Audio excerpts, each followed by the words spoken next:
For 400 years after slave ships made their first journey from Africa to the American colonies, our next guests are putting a spotlight on the consequences that still resonate to this very day, and we're celebrating the unsung contributions of Black Americans and talking about ways to correct a really shameful history. Please welcome the creator of the New York Times Magazine's 1619 Project, Nikole Hannah-Jones, and the star of ABC series Station 19, Boris Kodjoe. So, Boris. Yes. Welcome to The View. Thank you. And last December, you and a group of business folks and celebrities like Idris Elba and Anthony Anderson took a trip to Ghana as part of your Full Circle Festival. Tell us what that means and why, and what this is all heading towards. What are you pointing towards? Well, first of all, I think the rest of the world, especially here in the United States, doesn't get a positive visual representation of Africa, right? All we hear about here and all we associate Africa with is famine, war, diseased children, and mass exodus to Europe due to decades of one-dimensional media coverage. And we wanted to change that narrative, right?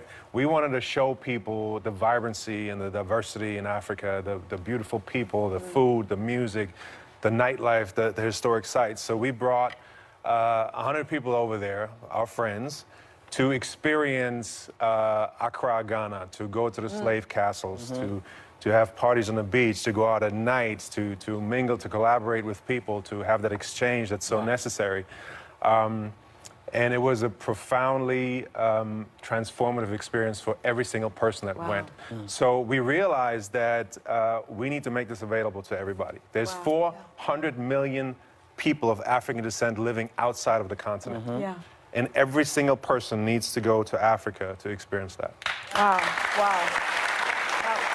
You mentioned that you saw the slave castle and the slave cells in Ghana where Africans were sold and then, of course, sent to the slave ships. What was that like for you, that experience? You know, I've been many times now. My father is from Ghana, so I've been as a boy, and I took my children, and I took my wife, Nikole, and every time you go, it's a visceral, it's such an emotional experience because you feel the spirit of those who were in these dungeons and who went through all these atrocities that we know about. And you know, it's really amazing when you get a chance to reconnect with your roots because you realize that you're not descendants of slaves.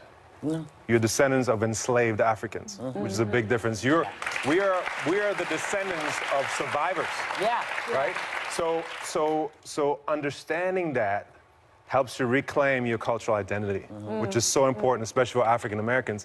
And once you understand where you came from, you have a better idea of where you're going. So it's really transformational. I want to thank you, both of you, because I don't think we can really move forward until we fully understand how this country began. Absolutely. And you have done such a good job with your project recently, 1619. It's if you haven't read it, please do. I did last night for hours. It is the entire New York Times Magazine. You understand that America really did begin in 1619. And their essays, artwork, I mean, it really does. I will never understand, but it taught me so much.